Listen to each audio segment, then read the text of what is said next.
So welcome everyone to this seminar, the seminar of today. Welcome to the people that is present here and also the people that is following us online. Today we have here Samantha Sbarra that comes from the University de Paris right now. Before it was called Université Paris Diderot, but I think that now you have merged a lot of universities there. She is working, she was working, and is working also currently now with Ivan Favero, that works for the materials and quantum phenomena laboratory in that university. And she's going to talk about the analysis of individual nanodroplets and nanoparticles through semiconductor optomechanical disks. And she's here because, she comes from Italy, in fact, but she has been doing this PhD for 5 years almost in Paris. She finished 3 months ago, something like that. And now she's doing a brief stay in our lab under the framework of a FET project called VirusScan that is led by Javier Tamayo. Which goal is to detect, characterize, and identify different viruses using these kind of devices, nano-optomechanical disk. So, I let Samantha start the presentation that I hope you enjoy. So, hi everyone, and thanks Edu. So, as Edu already spoiled, so my presentation is about my PhD subject. So the analysis of droplets and nanoparticles with this kind of optomechanical sensor. This has been run in the context of this VirusScan project. You see here all the patterns that have been gathered by this project, where you can and the main objective, the main goal of this project was to measure the virus mass and stiffness with an optomechanical sensor. The one is that you can see, here on the slide. Among all these partners, there were some of them that were in charge of developing a database of mass and stiffness measured with standard techniques like time of flight mass spectroscopy and AFM indentation that will be used then as references for our measurement, optomechanical measurements. We work in strict collaboration with hospitals and research centers, mainly here in Madrid.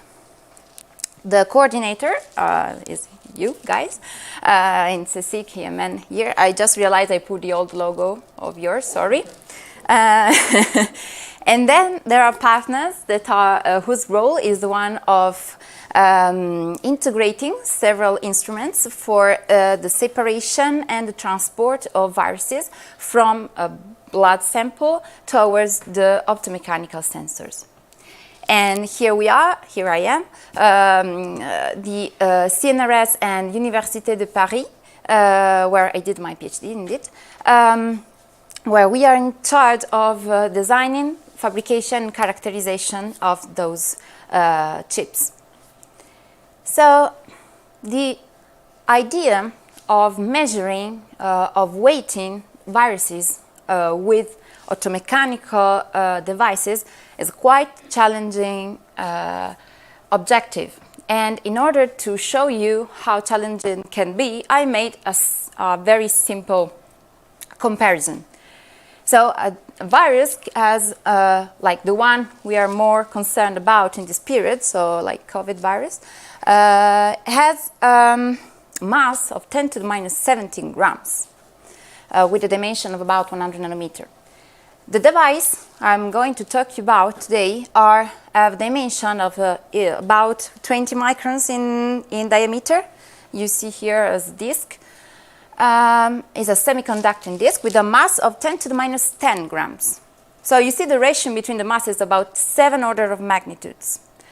It's quite hard to measure then this very small particle with this kind of device and to compare it with the standard life, usual daily life, is more or less like you wanted to measure to weight a 15 grams package of yeast with a weight bridge normally used to weight trucks. So in order to show you that I'm quite integrated in Spain now, I decided to replace this levure chimique française with a tapa. So you take the tapa and you try to weight it with a truck, a weight bridge. It's quite challenging, isn't it? So now I'm going to a bit more in the physics of this. The way we're going to measure this disk is through mechanical interaction between the virus and the chip. The chip can be modeled as a mechanical resonator. So mechanical resonator in a simple model is a mass, MF, linked to the reference through a spring, whose effective spring constant is I called kappa F. So this mass is going to move in time, in the space, and if you look in the Fourier space, it will appear as a peak located at Fm with a certain line with gamma m, related to the loss, energy loss, etc. So this MF, so the frequency at which this mass is going to vibrate, can be calculated by this simple equation that relates this MF to the spring constant and to the mass of the object. So if now we're going to take an external mass, like a virus, a particle, whatever, and we're going to add it to this system, as you can imagine, the denominator here is going to change, is going to increase, and then the frequency is going to decrease. If you look in the Fourier space, you see that there is a redshift of this peak. The idea here is then to go and measure this frequency shift and then to relate it to the mass that was landing, absorbing on the surface. So how we can do this? The simple relation in the small perturbation regime is this one. So the added mass that we are going to calculate is equal to twice the effective mass of our resonator times the relative frequency shift we have measured. But you see that here the difficulty can be related to the limit of detection. The limit of detection of our measurement, then the minimum measurable mass by our system, it depends on how good we are in measuring this mechanical frequency shift. So this parameter is one I circled there. In order to boost our limit of detection, meaning putting this delta Fm over Fm the smallest as possible, normally what we do is that we try to apply an effective actuation and an effective detection of the mechanical displacement. And in the following, I will show you how we did it with our optomechanical devices. In this slide, I'm showing you a graph I took from a quite known reference from us, for people doing mass sensing, that reports the limit of detection, first the limit of detection of the measurable frequency shift for several devices against their mass. As you can see, there is quite a tendency that you can extrapolate here that goes like the inverse of the square root of the mass of the device you are using. Now I want to extract from here the minimum detectable mass. So meaning that for devices in this range from 10 to the minus 20 to 10 to the minus 5 grams, you can extract this kind of limit of detection for the mass. And now let's go and focus on MEMS and NEMS, that are the devices we are more interested in. So with this kind of device, then we are going to be able to measure with a limit of detection that goes from 10 to the minus 19 to 10 to the minus 15 grams. And why it's so interesting? Because if I report here some biological objects you can find in nature, and with respect to their dimension and mass, and the standard techniques that normally are used to measure them. So the colors are not that contrasty here, but here there is a range where mass spectrometers, standards 1, are employed to weight this kind of small biological objects. But then you go up here where quartz crystal microbalances are employed to measure large one, and you see there is a quite wide gap here where there are no other solutions for the moment. Okay, so this is the reason why many research groups decide to employ their micro and nanomechanical devices to measure this kind of objects, because their limit of detection lies exactly here. So with this kind of limit of detection, we could be able to measure DNA filaments, viruses, mitochondria, bacteria, etc. Okay, so here I report some examples taken from the literature of devices that have been employed for this purpose. So you can recognize here cantilevers, double clamped beams, microrings, microspheres, microdiscs, and other devices that have been employed for mass sensing. Okay, I decided to split this into two groups. The first one employing an electrical detection of the displacement, and another one employing the optical detection, like we are doing with our optomechanical devices. This second category can be modeled by coupling the mechanical resonator you were seeing, I showed you at the beginning of the presentation, to an optical cavity. This optical cavity is I model it as a simple Fabry-Perot cavity composed of two mirrors, where the optical mode here can be supported and whose resonant frequency or resonant wavelength depends on the length of our cavity. So you can imagine that if this mirror here belongs to mechanical resonator, it will vibrate in time. And while vibrating, it will change the size of this optical cavity. So you can exploit this optical cavity for two purposes. The first one is exploit the optical force to push the mirror, this one, the left-hand side mirror, and then drive your mechanical motion. But at the same time, you can exploit the same optical mode to detect the mechanical vibration, because while vibrating, you're modulating the dimension of your optical cavity, so your output light will be then modulated on time with the same frequency as the mechanical resonances. This has many advantages. First of all, you have a very high sensitivity to the displacement. Then, no bandwidth limitation purpose, because we are considering mechanical devices that vibrate from the kilohertz to the gigahertz, etc. But light does not have any limitation as this bandwidth. And then you can do multimode tracking, because you can consider several mechanical displacements modes at the same time. And think about device multiplexing by employing integrated circuits, optical integrated circuits. Okay. So this is the reason why we decided to go for optical detection and optical actuation of our mechanical displacement.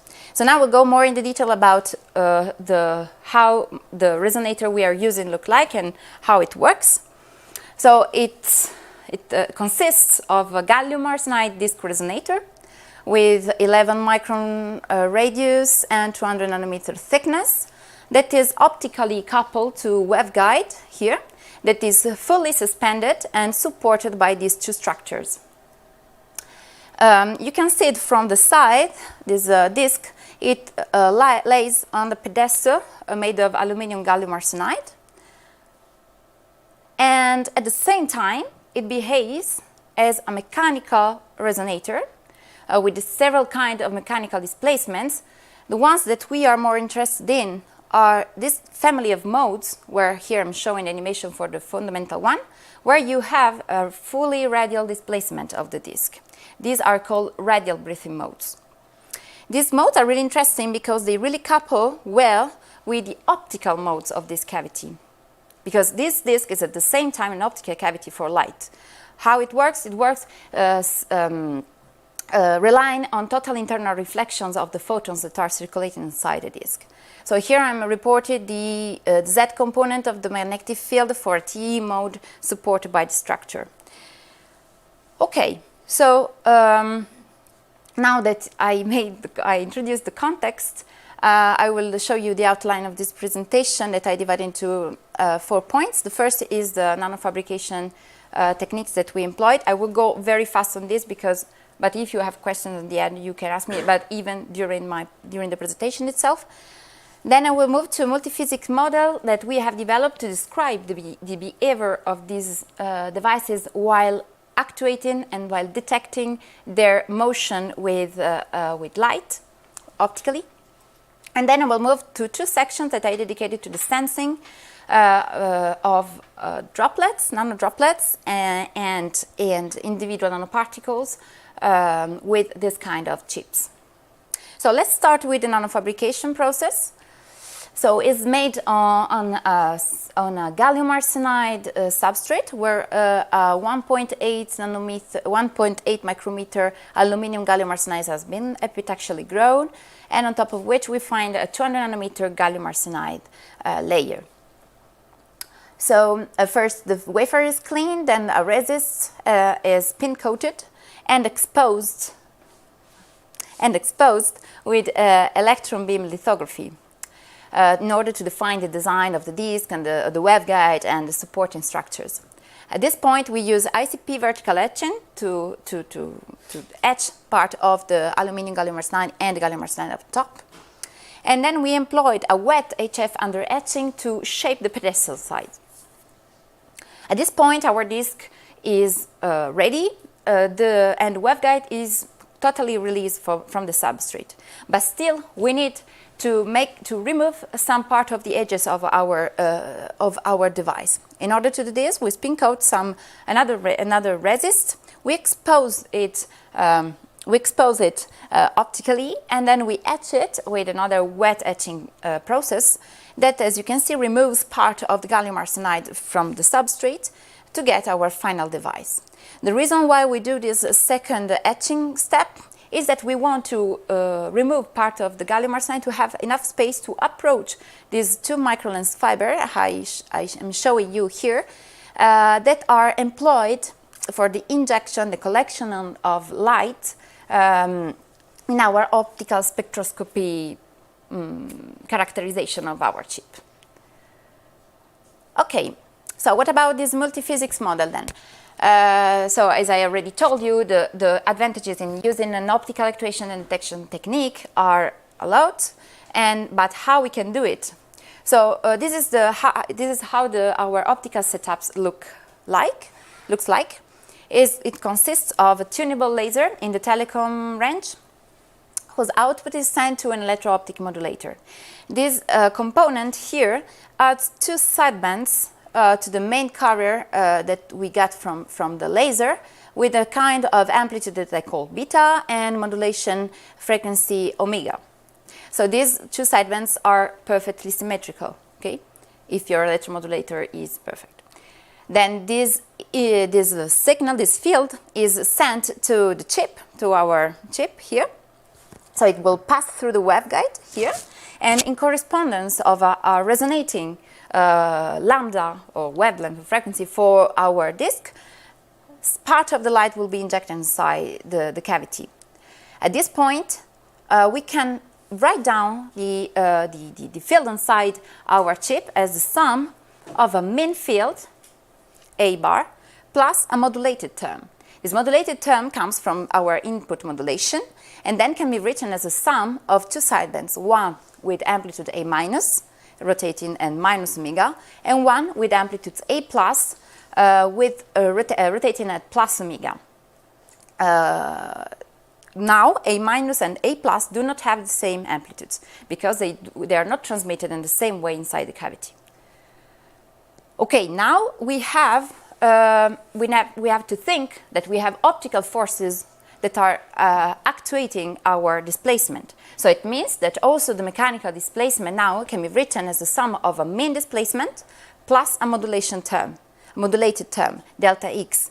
Then again, we'll have a certain amplitude that I call big X, and a frequency that corresponds to the one we are using for the modulation, for the actuation of our displacement. And a phase term that tells us which is the delay between the applied force and the displacement.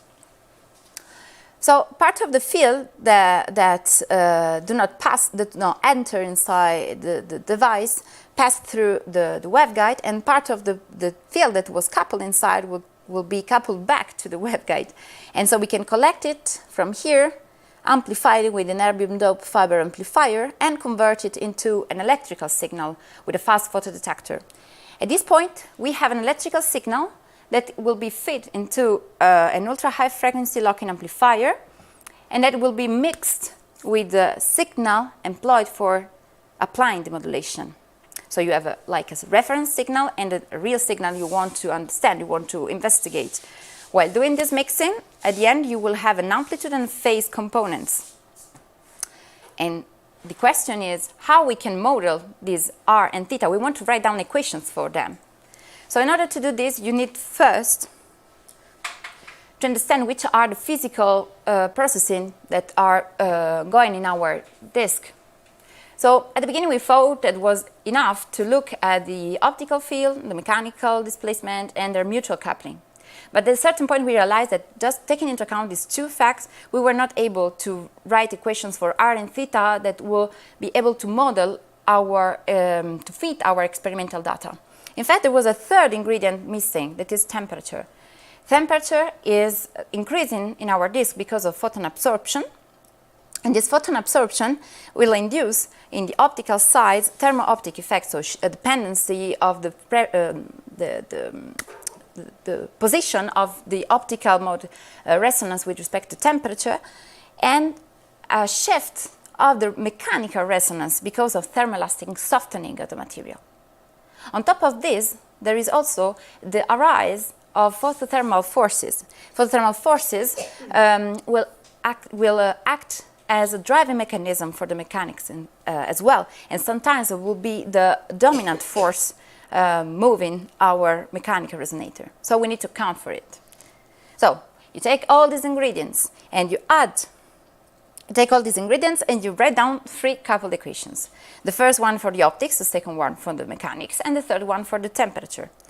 So as you can see, the change in the amplitude of the cavity, so the derivative of A, depends on the total loss rate of photons, kappa, on the detuning of your laser with respect to your cavity resonance, on the optomechanical coupling. So here we see the effect of the mechanics on the optical mode, and the thermo-optic modulation, so the effect of the temperature on your cavity amplitude.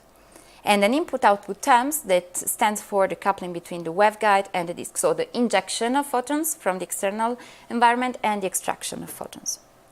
And then you have an equation for the mechanics that is the standard one for a damped force harmonic oscillator with an effective mass mf, a certain energy loss rate gamma m, a frequency, an angular frequency omega m, and a driving force given from the photothermal forces I told you before, and the optical forces like the standard wire, radiation pressure, electrostriction, etc.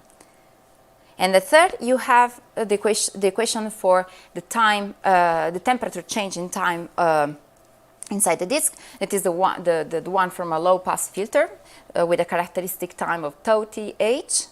That depend, and the temperature increase depends now on the thermal resistance of our device and on the total amount of power that has been absorbed. Okay, all this equation, you need to solve it with the ansatz of modulation. So if instead of A, X, and delta T, you write now the main carrier plus the two sidebands, you solve it and you can finally get your equation for the optical cavity mode inside your chip. And from this you get R and theta, what we wanted to write, what we wanted to know. So I didn't put all equations, just put A minus, just to show you that this quantity here depends on several parameters, the ones that were present already in the three coupled equations. I just gathered optical and thermal effects in these two new coefficients, sorry, the zeta optic and the zeta thermal. And what's really interesting here, that all these parameters are directly measurable or can be numerically calculated. So the strength of this model is that you don't have any free parameters to fit your experimental data. And so we were quite happy about this, how it worked. So in order to show you the results of this model, I plot you the experimental data as dots and the theory, the model, as straight lines over two different ranges. The first one goes to 10 to the 4th to 10 to the 8th hertz, where we cannot find any mechanical modes that couples enough with the optics to be visible in the spectra, but where we can still see the modulation induced by the temperature. So this is the thermo-optic effect on our what we call our mechanical spectra. And on the right side, you see instead the amplitude and phase signals where we are modulating in correspondence of the mechanical frequency of our first order radial Brisson mode. So you see a peak in the amplitude and a 2 pi variation of the phase here in the close vicinity of 130 megahertz. And you see that in this region our model can fit our experimental data quite well. So we were happy about our knowledge of our chip, and we decided to apply it for sensing finally. So let's move to this part that I dedicated to the sensing of attoliter droplets with this optomechanical resonator. Maybe you will ask why applying this kind of devices for measuring these small droplets. So it's quite well known in the microscopic world. I cannot make it start. Sorry,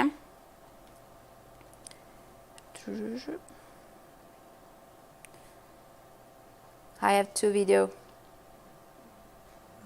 I had. Maybe we'll start at a certain point. Yeah. Okay, here I'm just plotting two videos that we took from two macroscopic droplets, where you can see the shape is the one of an hemispheric cup that can be described by their contact radius and contact angle, and you can fit the evaporation time quite well with the standard models you can find in the literature. We wanted to do the same in the microscopic and nanoscopic world. Now problems arises. Why?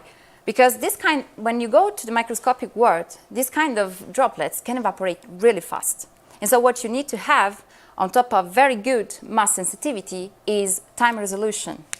So we look at the literature, and what we found is that for very small droplets, there are many groups that apply several techniques like AFM or TEM to investigate the evolution of droplets on substrates while evaporating or while keeping the environment saturated. And their main limitation was time resolution. Okay, because these imaging techniques takes quite long to scan the surface, etc. And at the same time, the droplet can be evaporated, fully evaporated. And then there are mechanical resonators that have been employed for the same purpose. You see here we found some quartz crystal microbalances. This is an example for a dual resonator, a cantilever, quad beam resonators. What they were doing is that they put a droplet on the resonator and look at the mechanical frequency shift over time. Most of the time, the problem was mass resolution. But for those who try to go to small dimensions for the droplet, the difficulty was the time resolution they had. Because if you put some volatile liquid, probably would never see it coming and evaporate because your time resolution is too bad. So what we decided to do is that we try to exploit our devices that in principle had very good mass resolution, enough to go and detect attoliter droplets, so very small droplets, and that can reach very high time resolution with these optical actuation and detection techniques I just described you. So this is what we did. And on top of this, we realized that we had kind of advantage because our disc was at the same time an optical cavity and a mechanical resonator. So we had a dual technique to investigate those droplets. One was optical, from the optical interaction of the droplet with the optical cavity mode, and on the other side we have the mechanical interaction. So when we take into account these two effects, these two ways of investigating the droplets, you can get some information about the size, the shape, and the evaporation time of these droplets. So here I'm just showing you an example of this kind of tests that we did. So here I report a picture of our disk taken from the top view of the disk with a very high magnification objective and coupled to a camera that was giving us 1000 frames per second, so high time resolution for the imaging as well. At the same time, we were acquiring the optical signal, the DC optical signal over time, and that can be easily converted into a shift of the optical resonance. So I will suggest you to look at the blue curve here. So at the beginning, the blue curve is about equal to 0, but at a certain point, it drops here to minus 25 ppm. So what's happening at this point is that on top of this disk, on this zoomed area, you see this noise coming from the camera, but at a certain point there is a black spot appearing. So by synchronizing those pictures with our time traces, we recognized that something was laying on our devices while we were spraying a lot of droplets at the same time. So one of those droplets came on the disk and make the optical resonance shift. So at this point, we realized that the droplet was landing on our chip. And you can still see the droplet in the next frames until it seems disappearing. So if you do some FEM simulations, numerical simulations, you can extract some information about the droplet size and shape. So if we consider that this droplet assumes the shape of an hemispheric cup, from these pictures we could at least know the contact radius. But there was still missing information about the angle, the contact angle of this droplet. And this is what we extract exploiting our optical sensing technique. So at this point, we had a kind of geometry of the droplet over time.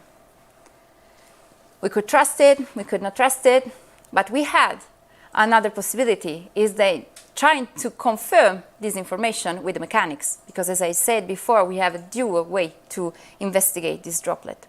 So this is exactly what we did. So we took the mechanical time trace for the same droplet, for sure, and we look what was happening at the mechanical resonance over time.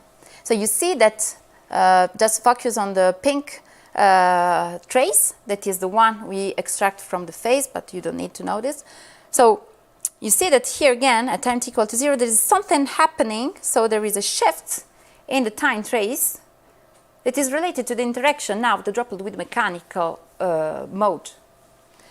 And so you get this pink spot that you see here.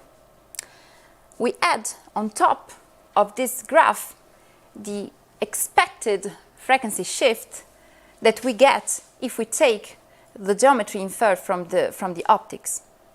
And we get this squared, black squared here. So it means that our interpretation of the geometry of the droplet done with the optics is completely coherent with the one that we could get from the mechanics.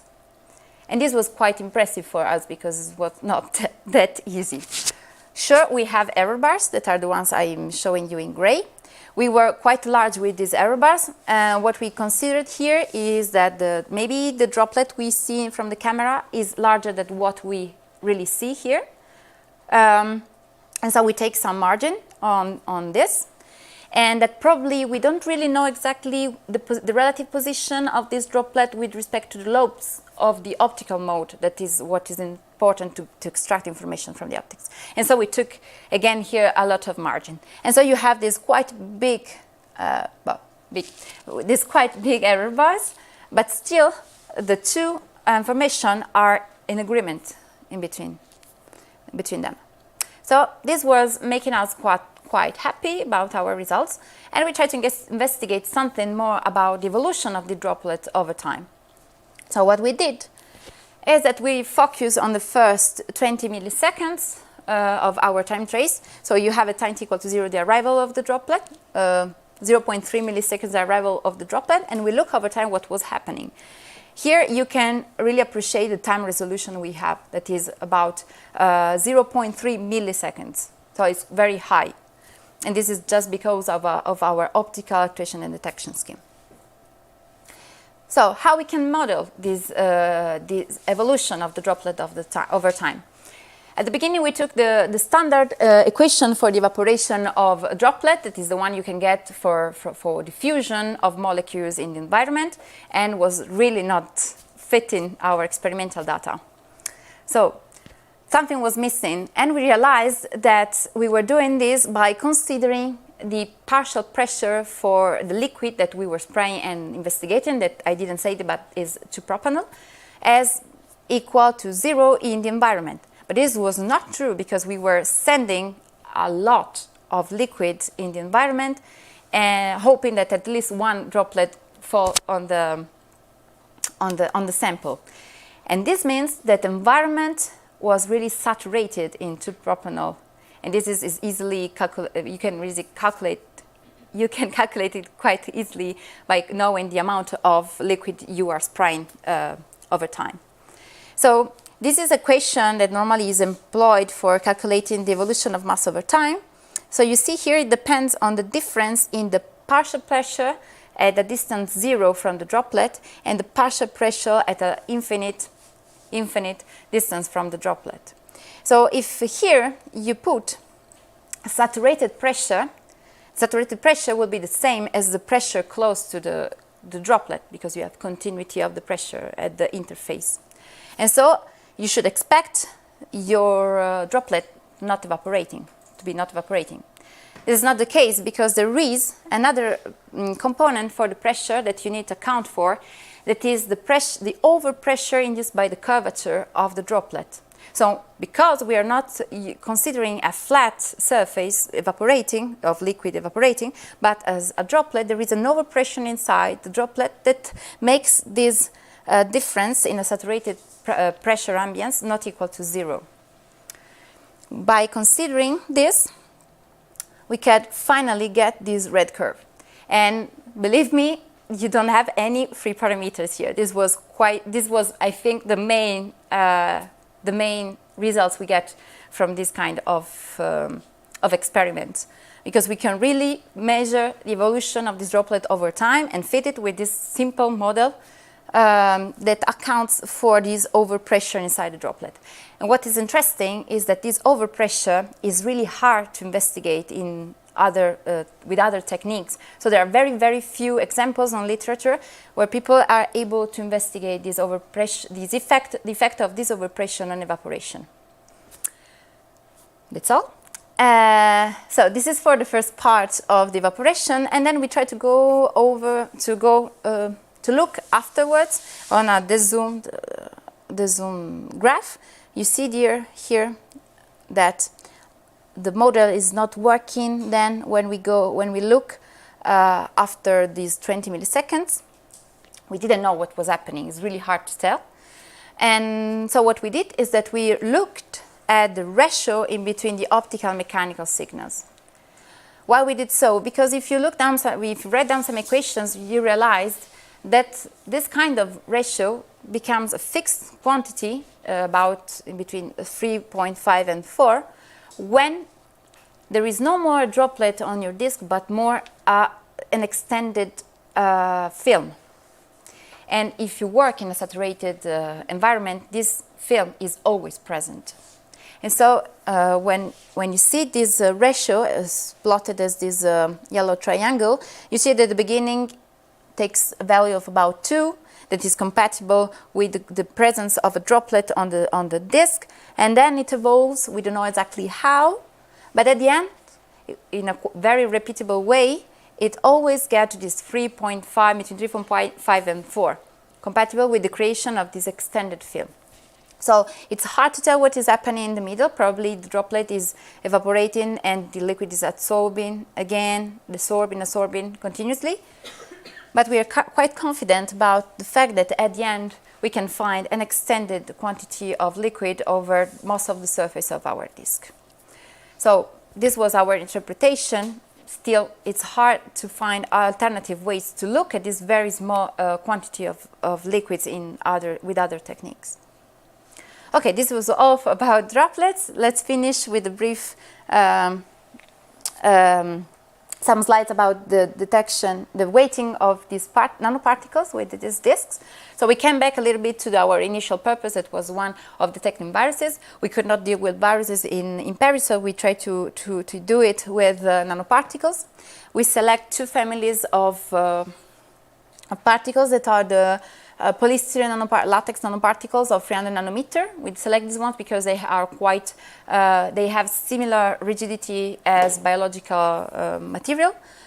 And then we use silicon nanoparticles with 150 nanometers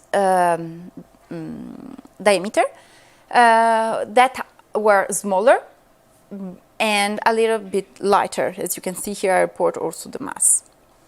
So you see here we sprayed this nanoparticle on the disk, so we have plenty here and plenty there, and then we try to measure one by one the effects on the mechanics and on the optics. So here in VirusCam project, the objective was to exploit at the same time several mechanical modes to do this kind of detection. The reason is that all these modes are visible in our RF spectrum, so in principle they could be exploited for sensing. And why we wanted to do so? Because as I told you before, there is a relation in between the shift in mechanical resonance and the added mass. But there is something I didn't tell you, that this depends also on the landing position of the particle. That here I report as U(R0), so the displacement at the landing position squared. So since this quantity is not equal over all the surface of the disk, as you can see in this animation from the top of the slide, depending if the particle goes in the lands on the maximum displacement point or zero displacement, you will have more or less shifted the mechanics. So by considering several mechanical modes at the same time, you could be able to get rid of this dependency. But here I'm going to show just a few examples of detections. The first one is the one we have done just by considering one single mode, the radial Briffy mode. That is the easiest one to be employed for sensing for several reasons. Where you can see that the phase that we were acquiring with our optical detection scheme, at a certain point drops because of the arrival of a single nanoparticle. So you can appreciate here the time resolution and the high signal-to-noise ratio that we have in this measurement. Here you have a similar experiment done with the single silica nanoparticles. Here the jump is lower because the nanoparticle is lighter. And finally, a report third one where you can see both the jump for RBM1, the red one, and for RBM2, so the second order modes of this family, that is much more noisy and much more difficult to interpret, and etc. But still here we show that they are sensitive to landing of particles, and then sometimes we can extract information for several modes at the same time. So we did all these, here for single nanoparticles and clusters as well. And by looking and with an in situ microscope, when it was possible, or with the SEM imaging techniques later, we could find the position of nanoparticle. Knowing this position, we could extract the value of the mass. We did it for several experiments, and that I gather here in these two histograms. The first one that is related to latex nanoparticles, and the second one from silicon nanoparticles. So here I'm reporting the mass we measured automechanically and the one expected. As you can see, there is an overall good agreement, but still there is a shift of the 2 histograms toward a value that is more about 1.4, 1.3, 1.5. Why? So there are sources of dispersion that are impacting these measurements, that are the fact that we spray this nanoparticle while sending 2-propanol as well.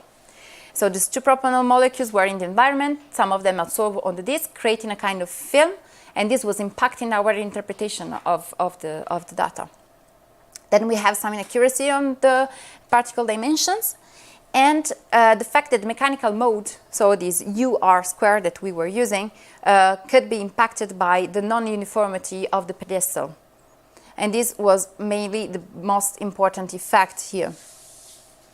And then there are systematic deviations, like the presence of a of a liquid meniscus in between the latex and silicon nanoparticles and the substrate that was remained there and contribute to the mass we were measuring. And then another effect that is detailed in this article from you guys, where you can appreciate the effect sometimes of the coupling between some mechanical modes of the particle and the ones from the disk that can give us wrong estimation of the measured mass. I want to enter in these details, but I suggest you to read this article. Okay, so I'm concluding. I showed you something about this model. That is a model that can be employed to interpret correctly the optomechanical signals coming from an optomechanical device when actuating it with light and detecting its displacement as well. I told you about the possible application of these devices to the sensing of very small amount of liquid and the study of their evolution in time. And finally, I showed you these results on sensing and weighting of these individual nanoparticles made of this with this chip that in future here in this period we hope can be extended to other kind of biological objects, as maybe smallest particles, and to make them even more repeatable and even more interesting for the from the physical point of view.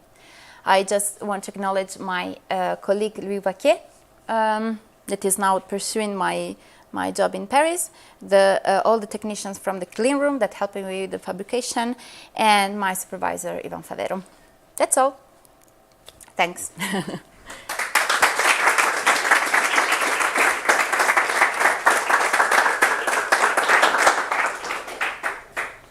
So thank you Samantha, excellent talk.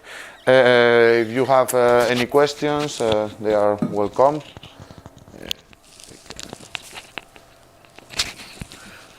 Very nice talk. I would like to ask you, how can you distinguish between thermal evaporation and the spreading of a water droplet because of hydrophilicity or hydrophobic behavior of the surface? I think that we can't. Indeed, this is what we cannot. I have to find a way to go to the, maybe this, to select the, okay. I mean, I tell you that we really don't know what is happening in this interval of time. We're just a bit more confident on the first period of the evaporation because we can see the nanoparticle with the nanodroplet with our optical camera. We see there is the spot, the black spot there, so we know more or less its shape. Then the liquid is doing, we don't know exactly what. It's super hard to know, and especially it's not really well, I think it's quite an unknown to know how these molecules percolate on the surface over time, which is the speed in which this liquid diffuse on the substrate over time, compared to the knowledge the community has on this evaporation. So I agree with you. We really don't know what is happening here, and we thought indeed that there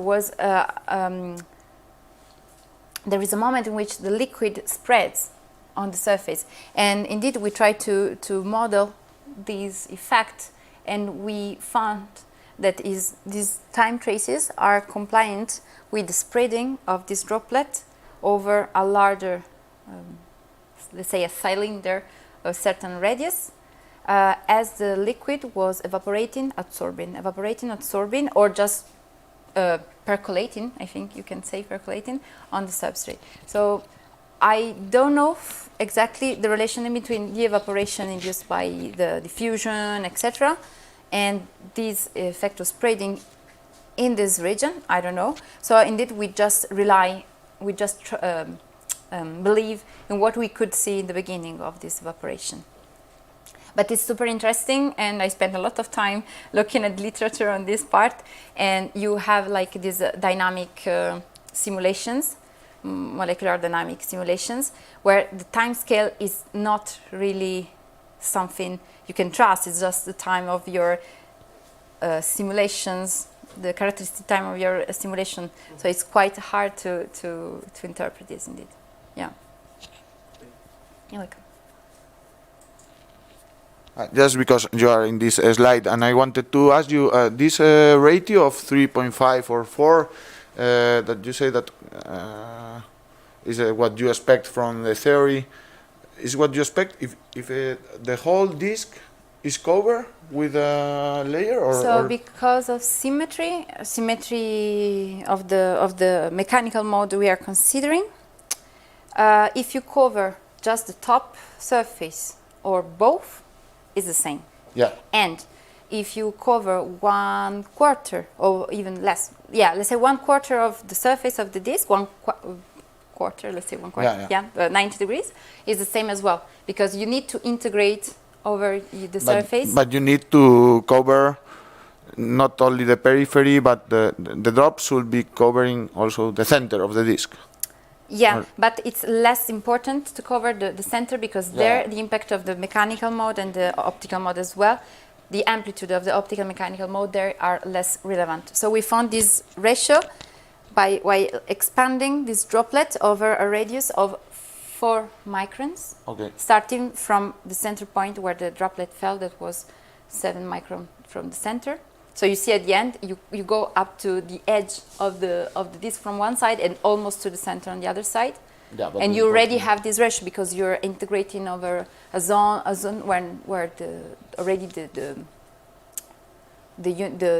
mechanical mode is not uniform anymore, and you are averaging all the optical mode. Okay. Any more questions? Yeah, thank you. So the disk is much larger than the nanoparticles, and you have shown that the disk presents very different resonant modes. And I understand that then the signal depends a lot on where the particle is landing on the disk. Can it be the case that maybe you don't even detect the particle, for example, if it lands at the very center of the disk, or? Yes, sure. Because we have kind of noise in our signal, so I cannot give you exactly the value, but for sure if the silica nanoparticle fell in I don't remember exactly position, but close to the center of our chip, we could not detect it with the first radial briefing mode, because there the displacement is almost 0. But with the polystyrene nanoparticle, they're quite big, quite fat, so yes, normally we could detect, but for sure if the displacement is 0, the impact is 0. And then I'm not sure if I understood one of the graphs where you showed different frequencies at which you had a very strong signal that was related to the specific positions where the particles could land. So by analyzing the spectral response, can you say do the other way around and tell where the particle has landed, or not? In an ideal world, yes. In practice, it's super hard. So the idea was this one, was not about the position, because we were more concerned about the mass, for sure. We don't care about where it lands to recognize a virus from another.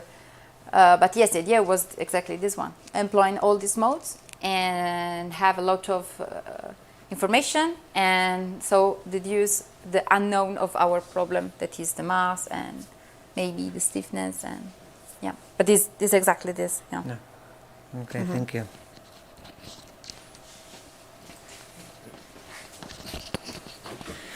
Thank you very much for this very interesting talk. So, if you want to reuse these sensors, can you wipe out the nanoparticles? You can blow them off, or you just the nanoparticles sticks there. So how do you deal with this problem? So the image I'm showing you here is comes from two different disks that we employed for sensing. Normally, the solution we were spraying containing these nanoparticles was were a very low concentration. So normally we had one maximum clusters. So here I don't know if I had, I have a cluster here. But normally we get one nanoparticle per time or two nanoparticles per time. They coming together. So this means that this chip has been reused several times, because as long as this nanoparticle do not impact too much your optical and your mechanical mode, you can still continue use it again. For sure, after any measurement, you need to create a new starting condition, exactly, to refresh your measurement. But still, so this one I don't remember. I think that we had plenty, and then we moved to another chip, we sprayed, and then other came. So I don't know if this one we spray all of this particle and measure all them. I think no. But we try to remove this particle, and it's a nightmare. It's impossible. I mean, they stick, and there is this kind of meniscus here that I think is also helping this stiction. And no, it's impossible to remove it. Fragile, no? Yeah, the indeed. disc is quite fragile, no? I think that if you can, maybe sonicating could help, but you cannot sonicate this kind of devices. No. Yeah, you can, but then you throw it. Thank you. Welcome. Any more questions? I had a quick one. Wait. So in a slide Wait. 5. Okay. Yeah. That you say you show there your minimum delta M. So that is from it comes from an Allen deviation measurement. Okay, so it's your experimental minimum detectable mass. Okay, and kind of related, but well, in slide 32, you can you go there? Specific. So you show in your first mode, you have kind of a really good resolution that you could weight. It looks like you could weight much smaller particles. So why did you just stop in that size? Is it because of the position known that you need higher modes? Yeah. Okay. Here I just showed the RBM one. But Yeah. we had 4 modes for this mechanical measurement, for this detection event. That I didn't put it here because we cannot interpret it. It was too difficult. Okay. But we employed this kind of nanoparticles because we wanted to use all the other mechanical modes as well. So this is the reason why you have all this sensitivity and you don't exploit it. Then we moved to silicon nanoparticles, and there as well you can see that you could. But you have enough signal to noise that this was pretty good. We could go beyond this, and this is what we are doing here now. But for the other mechanical modes, they became blind to these other nanoparticles. Okay. Well, thank you. Great job. Gracias. Any more questions in the audience? Okay, so with this we conclude this seminar. Let's thank Samantha again, and thank you for being here.